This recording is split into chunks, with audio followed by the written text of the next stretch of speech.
एक पत्री रैनी बनी राय रतन वो दुर्गा देवी तोरे शीतल छाव चौकी चंदन पिड़ोली गौरी की होते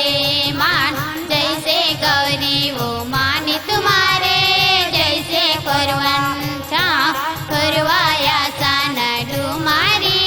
करवा के होते मान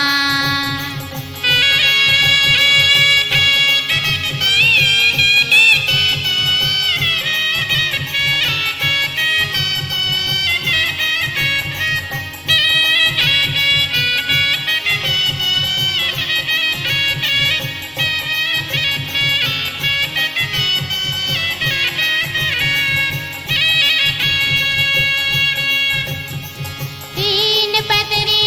रैनी बनी राय रतन दुर्गा देवी तोरे शीतल छाव चौकी चंदन पिड़ोली गौरी की होते मान जैसे गौरी वो मान तुम्हारे जैसे करवा छाव करवाया सन डुमारी करवा की होते मान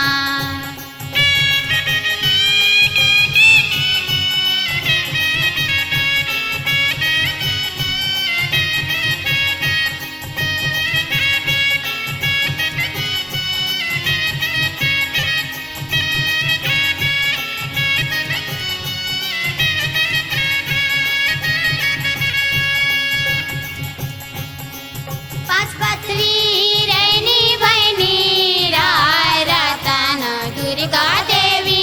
तोरे शीतल छाव चौकी चंदन पिड़ोली गौरी की होते मान जैसे गौरी वो मान तुम्हारे जैसे करवा छाव करवा